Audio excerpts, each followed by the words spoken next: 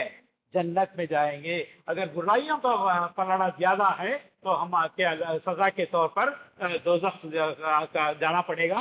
اللہ تعالیٰ اس سے بچائے اور ہمیں قرآن کی چیزوں پر عمل کرنے کی توفیق عطا فرمائے. واقع دعوانا الحمدللہ رب العالمین. سبحان اللہ بحمدہ، سبحانک اللہم وبحمدک، اشہد ان لا الہ الا انت، استغفرک و اتوب الیک.